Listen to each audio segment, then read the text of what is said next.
Go. All right, does anyone have any questions from last week that I haven't answered or that we're not going to answer later? No. Okay. So up under announcements, for those of you who have the course code or who have the VCE, these are the course codes. If you have our online book, it'll say online e-workbook. If it came from Bryant and Stratton bookstore, it'll be the first one, right? But some people might have purchased theirs online, and if you did purchase it online, not at Bryant and Stratton, but on your own, you might have got the 7th edition, and then there's a code there. And then I was told that if anyone got the 9th or 10th code, they can use the last 2 at the bottom, right? Just so that students, if you brought a code, I didn't cause you to go back and have to take it back or exchange it. I just uploaded a whole new, I had Evolve upload a whole new section for us. So everybody can still participate. The way the VCEs work is you're supposed to be able to click on that VCE up under a week and then open it up. So where she has VCE lessons, she's going to upload each lesson separately, but I'll talk to them. I like mine uploaded all at once so you guys can work ahead. So I'll talk to yours about uploading it ahead of time, and then I'll talk to your clinical professor, Kendall, and I'll help her make it look like mine do.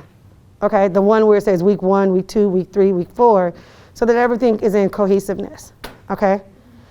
But for those of you who did buy the book, these are the codes, okay? Use one of those codes and you'll be fine. So one of those course IDs. Got it? Okay. The other question that you guys had was about the librarian. So for those of you who need the librarian, your librarian at any college is supposed to help you, right? My BSN, my master's, my doctorate, my second master's, I go to the librarian, we know you're busy. You could look yourself, and if it gets so intense that you can't find it, then just go to the librarian. Those of you who may be, so you can look on our library from home, or those of you who may work at Aurora, Extension, or Freighted, you can look on their library, and they have a little bit wider search engine too, right? Because they pay for a big extensive one. So you can look on there too. But what I would do is email the librarian, this is what I'm looking for, I cannot find it, can you give me a couple articles, and they'll send you a list. You don't want just one, you want 4 or 5 of them that you can maybe play with and see which one you want to use. Do you guys got it? Mm-hmm. So email him and he can help you. If you don't get that help, then email me and I'll figure it out. But he's always going to help you, okay. Right? Yeah. Got it? Okay.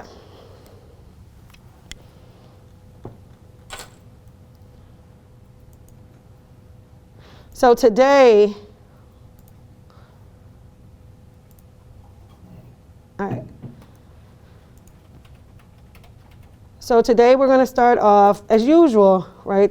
Any questions that you have. So today you guys should have uploaded your communication ATI. There are 2 of them. Did everybody upload them? Yeah. Okay. So you got to get an 80% or better on those. So make sure you got an 80% or better, right? And then that was the assignment that's due today. So we're going to go over therapeutic communication today, therapeutic relationships, and then we're going to try to get through maybe crisis, right? And then the following week, we'll probably do the psychobiological and psychopharmacology. All right, any questions? Now, just to clarify, we have our first test, I think, is it February 10th? Yes. Yes, we're all in agreement. You don't have it and it's not interacting with anything else? Correct. Okay, good.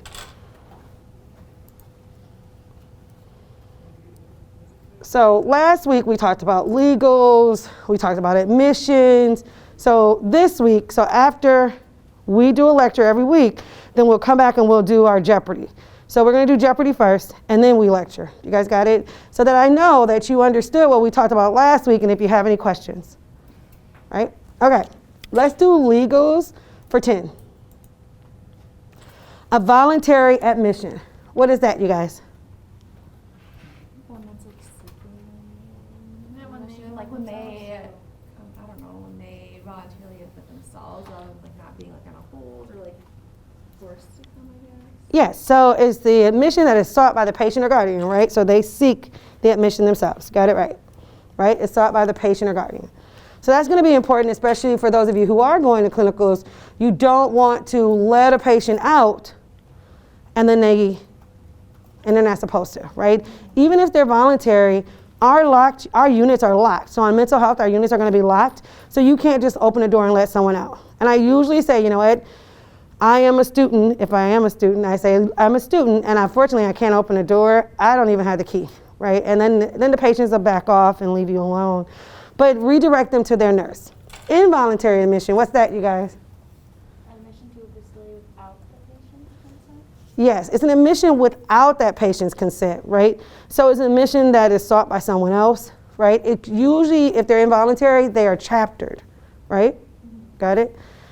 If they're involuntary, can you force someone to take a medication? No. When is the only time that you can have your patient take a medication? Exactly. So if they're a harm to themselves or someone else, that's the only time we can make them take a medication, right? A harm to themselves could also be that they're not eating, right? Or drinking. Got it? Okay. What's a tort? It's part of our readings, part of our PowerPoint. What is a tort? A civil wrong for which money damages may be collected by the injured party. Exactly. So it's a civil wrongdoing for which money damages can be collected by the injured party, right?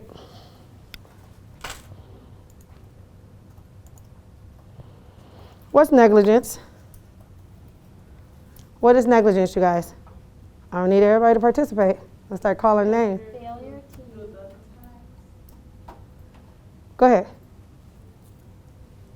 When you do something wrong and then it causes harm to the patient. Yeah, so failure to do the standard, right? Mm-hmm. So it is failure to do what is ordinary care in a professional or personal situation when you have a duty to do so. An example that's not related to nursing is if you have a duty to drive safely and you don't, you run a light, you drink, and you harm someone, then you're negligent, right? It's the same, an example in nursing is if you work in the ICU or you work in the, I'm gonna change it. If you work on a med-surg floor and a rehab floor and then we say, I want you to go work in the ER, you haven't got trained to do that. You could go down there and give meds and maybe do blood pressures, let's do a physical assessment, but you're not trained for it. So if you went down there and you harmed a patient, you would be considered negligent, right? So, and that's important because as a new nurse, you don't always know that. Anytime I go to a new floor, after I went to the emergency room, I was comfortable with just about anything. But as a new nurse, you're not, and they send you to another floor, and they do it a lot if your senses are low. You gotta be comfortable enough to say, hey, look, I can help with the basic things that we do on our unit, but I'm not a cardiac nurse. So I can't do any art lines, and I can't do any type of pressures. I'm here to do your basic overflow of medical patients, if that's what you've done, right? All right.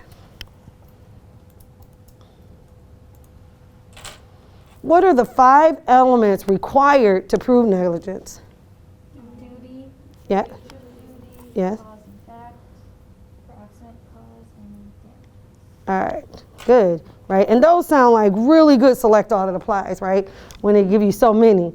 It's because now you got to start thinking how am I going to pass these tests? I know the material, but when we start talking about stress, it talks about how stress causes increase in your cortisol levels. When you have a high cortisol level, that can cause amnesia, right? And that's what happens to most of us when we take a test. I studied this for 20 hours, 60 hours. Why do I not know it? It's because of the stress that you're under, and that's what causes this. So there's a duty, there's a breach of duty, there's a cause and fact, the proximate causes, and then also damages. Last week we talked about bioethics, right? What were some of those things with bioethics? What about beneficence? That was one. What was beneficence? So if you don't have it up, look it up, pull it up. To promote good. To promote good. So beneficence, those are the things for bioethics, the things that we look at. One is beneficence, to promote good. Definitely. What's the next one? Autonomy, right? What was that one? That's respecting the rights of the patient. Respecting the rights of the patient. What they want to do. Regardless whether it's what we want or not, right? If a patient says, I don't want to do chemotherapy anymore, I don't want to do dialysis, but then we're like, you're 20, you need it. No, we respect that patient's autonomy, especially if they're competent, right? Okay, what's another one? Justice. Justice. So what did I give you a really easy way to remember justice? Equal, right? It has that E at the end. You'll always remember justice if you look at the E at the end, right? All right, I'll give the next one. Fidelity. It has an L in. What did I say about fidelity? Loyalty, right? We have a loyalty to our patients. So when we think about fidelity, it's us being loyal to our patients. We're not loyal to the physician. We're loyal to our patients. All right, what's another one? Veracity. What did I say about that T? Truthful, right? We have a right to be truthful. And some things that may come in is if your patient says, hey, look, or your patient's son says, hey, look, I don't want my dad to know. And these are things that I've heard before. I don't want my dad to know that he has cancer. So tell him that it's a common cold. Or don't say anything, right? I have a duty to my patient to be truthful. So I can't go in there and lying to him just because a family member told me so. And I usually will say, you know what? We can talk about it with a counselor. We can get a priest to come in. We can get a therapist to come in, a psychologist, a psychiatrist. But we have to be able to explain to your dad what's going on, right? And then we can always try to figure out why he didn't want him to know, right? All right. Let's do ethical and legal issues again for 10. The only person who can state you are incompetent. Who is the only person that can state someone is, that can legally state someone's incompetent? So you usually gotta have 2 doctors, and then those 2 doctors send it to who? A judge.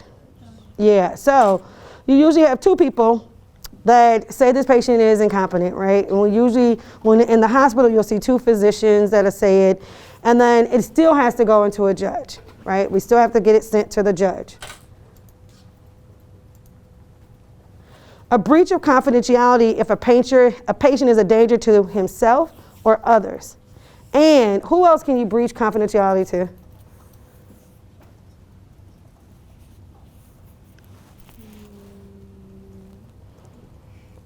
You can, is that where you can warn others? Exactly, Jesse. So you have a duty to warn. So if you have a patient that comes in here, you also have child and elder, but you have a duty to warn. So you have a patient that comes in and they say, hey, look, Jesse, I'm gonna go kill my girlfriend as soon as I get up out of here. Or a girl says, I'm gonna kill my boyfriend and he doesn't know it, right? We have a duty to warn them, right? The other 2 people who we can breach confidentiality with is abuse of a child and abuse of an elderly person, right? We are mandated reporters. Yes, and in certain states, they are not. And I'll show you a picture of that later, but there's certain states that we are definitely in the green state and we are mandated reporters. You're also mandated if you have an employee who is a danger to the patient, like they are drunk and you're working with them, we're mandated to tell them, right? We're mandated to report that they could hurt or harm a patient, right? That has to do with your loyalty is to that patient, not your coworker, right? All right, very good. A nurse said to a teen, don't you swear at me or I will lock you in your room. Yes. So if she says it, it's assault. If she does it, then it's false imprisonment. You guys are ready for my test, right? Batteries, like where they like, when you touch them. Well, you physically touch someone, right? So when I think of battery, I think of beating someone up, BB. And assault, remember, I think of the T at the end is a threat.